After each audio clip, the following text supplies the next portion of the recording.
रात में सोते समय बहुत सावधान हो जाना चाहिए उपासक को। वैसे तो हर समय सावधान, पर सोते समय ऐसे सावधान होना चाहिए जैसे मृत्यु के समय योगी जन अपने सारे इंद्रियों को समेट लेते हैं और अपने स्वरूप में, अपने प्रीतम के स्वरूप में लगा देते हैं। तुम रोज शयन के समय ऐसा अनुभव करो, मैं नींद में जा रहा हूं या मृत्यु में जा रहा हूं, इसमें कोई फर्क नहीं पड़ता।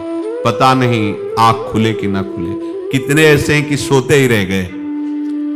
आप अब बेहोशी की हालत में जा रहे हैं, नींद में जा रहे हैं, तो एक समय रखो कि आप अपनी शैया पर इतने समय ही जाएंगे।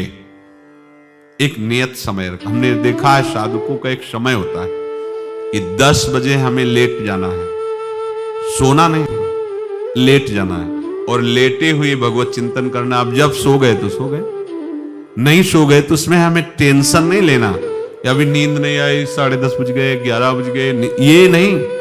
आंख मूंदी, मंत्राकार वृत्ति, तो बिना नींद की गोली के सो जाओगे। यह है ऐसा, भजन में मन लगाओ, सो जाओगे। जिनको नींद ना आती हो उनके लिए सही दवा है, आप नींद का चिंतन न करके प्रभु का चिंतन करने लगो। देख लेना आप कब सो गए पता नहीं चले। और अगर सौभाग्य से नींद न आई तो नींद में जो इंद्रियों को पुष्टता मिलती है वो होता है संसार का विस्मरण। नींद में खास बात क्या होती है कि संसार का चिंतन छूट जाता है, फिर वो मस्त हो जाता है। उसमें जो ऊर्जा शक्ति वो जागृत होती, संसार के चिंतन से ऊर्जा शक्ति नष्ट होती। तो 4 घंटे 5 घंटे संसार के चिंतन से रहित पड़ा रहा सुषुप्ति में, तो उसे ऊर्जा शक्ति फिर आ गई। और अगर 4-5 घंटे आप प्रभु के चिंतन में रहे तो संसार का चिंतन छूटा, आनंद सिंधु का चिंतन हुआ। तो ये नहीं होगा कि आज रात्रि सोया नहीं तो बहुत टेंशन है, परेशानी, ऐसा नहीं होगा। भीष्म जी आज्ञा करते हैं रात्रौच कृष्णम। ये बहुत सावधानी की बात, प्रायः इस सावधानी में नहीं रहा जाता। बचपन से सदगुरुदेव भगवान ने यही शिक्षा दी थी, गुरु कृपा से ऐसे उपदेश मिले थे। सोते समय कोई वार्ता नहीं, कोई अन्य चिंतन नहीं, चुपचाप अपने मन को हटाकर केवल इष्टमय करो। कब नींद आ जाती है इसकी चिंता मत करो, इष्टाकार वृत्ति करके ही सोना चाहिए। तो आगे जो लिखा है पुनरुत्थिताय, जब उठो तब वैसी वृत्ति, तो कुछ दिन बाद स्वाभाविक हो जाएगी, स्वाभाविक हो। अपने तो इतना तक देखा है कि जैसे आधा पद में होश रहा और निद्रा आ गई, तो जब चेतना आई तो उसी पंक्ति से, जहां से होश गायब हुआ था उसी पंक्ति से जागरण प्रारंभ हुआ। ऐसा ही जब ऑपरेशन के समय बेहोश किया गया था तो उनसे कहा था हमें बता देना कुछ मिनट पे, तो उनका हाँ लगाने वाले इंजेक्शन और कुछ ही सेकंड में इसका असर हो, बस। तो जो पद चलाया था, जब होश आया था तो वही पद चल रहा था, मतलब बेहोशी में वो पद अपना अधिकार किए हुए था। ऐसे नींद भी तुम्हारी भजन हो जाएगी, समाधि हो जाएगी, यदि आप सोते समय प्रभु का चिंतन करेंगे। बहुत ही सावधानी की बात है। यदि इस जन्म में परम लाभ लेना चाहते हो तो इस श्लोक को अपना जीवन बनाओ। कृष्ण व्रताः, हमारा जीवन का एक ही व्रत है कि हम अपने प्रीतम का भजन नहीं छोड़ेंगे, अखंड भजन। हमें ये नहीं देखना कि उपांशु मानसी को इसमें कितने गुना, हमें गुना बुना नहीं देखना। हमें अपने प्रभु को बोलना नहीं। भजन में मन नहीं लग रहा, पद गा रहे हैं, जोर जोर से चिल्ला रहे हैं, नाम कीर्तन, हमें अपने प्रभु से जुड़े रहना है। कृष्ण व्रताः कृष्ण मनुस्मरन्तो, हमारा निरंतर स्मरण चले, बस ये प्रयास रखना है। जब निरंतर स्मरण की बात कह दी तो फिर आगे कुछ कहना नहीं चाहिए, पर खास बात इसीलिए कहा जाता है कि आप समझ जाओ। रात्रौच, जब कोई भी ब्रह्मचारी, कोई भी उपासक, कोई भी बैरागी त्यागी महात्मा सोते समय सावधान हो गया तो उसकी रात्रि बहुत गलत जाएगी।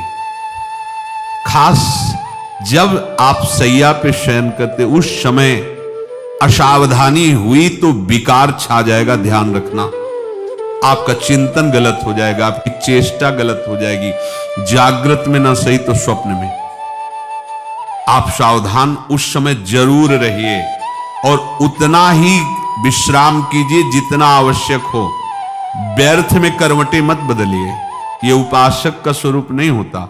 रोगी है तो बात अलग है, बड़े असाध्य रोगों से, नहीं तो ऐसी दिनचर्या नहीं होनी चाहिए। कै बजे? 3:30, अभी आधा घंटा तो है, फिर कमर ओढ़ लिए, ये साधक का नहीं होता। उचित समय, जो मान लो 4 घंटा विश्राम का, तो अब ये नींद का विषय आओ या ना हो, हम तुम्हारे लिए पुष्प बिछा के नहीं बैठेंगे कि आ जाओ आ जाओ, नहीं आई तो अब ये नहीं गया, अब इतने समय नहीं आई थे, अब 4 बजे उठने के समय कैसे, नहीं, ये फेंका। उसमें विचार नहीं किए, पहले फेंको और सैया से नीचे उतरो, भूमि को प्रणाम करो, आगे बात नहीं, वो फिर आपको ऐसा होता है 10 मिनट में तो कोई बात नहीं, 10 वो पार कर देगा, घंटा दो। रात्रौ च कृष्णम पुनरुत्थिताय, ये नियम लीजिए, सोते समय आप बिल्कुल मृत्यु दशा की स्थिति लाइए, जैसे मरने वाला नहीं होता, सब जगह से मन हटाकर, और सच्ची है, पता नहीं आंख खुले कि ना खुले, ये बड़ा धोखे का जीवन है। ये ऐसे हजारों लोग सोए और सोते ही रह गए, हमको धोखे में नहीं रहना। सुबह जग जाएंगे तो फिर भजन करेंगे, लेकिन हम बिल्कुल तैयारी में। तो जब ये था कि किडनी कभी भी फेल हो सकती, तो हमें ज्ञान तो था नहीं ऐसा उस समय, तो हम रात्रि में जब शयन का सो, तो कपड़े कौन थे, कोई पैंट शर्ट थोड़ी थे, सब हटा चला, ऐसे रज लगाई, राधा वल्लभ जी को ऐसे बांधा, चरणामृत लिया, पूरी तैयारी में, क्योंकि पास कोई था नहीं, तो ये होता था कब मर जाए, कैसे बताएं कितना सुख, एकदम युगल चरणारविंद में तदाकार होते, वो इसीलिए कहते हैं कि प्रतिकूलता और अव्यवस्था और दुख ये भगवत प्राप्ति का प्रधान साधन है।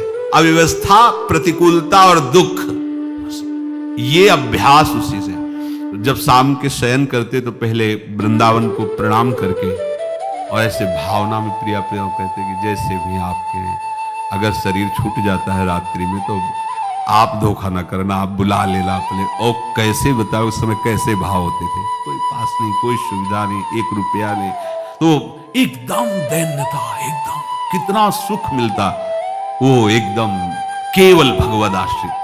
तो रात्रौ च कृष्णम पुनरुत्थिताय, ये बहुत पकड़ने वाली बात है। रात्रि के समय कोई और चिंतन न बनने पावे, देखो अभ्यास, और उस समय खास करके विषय चिंतन बनता है, ध्यान रखना।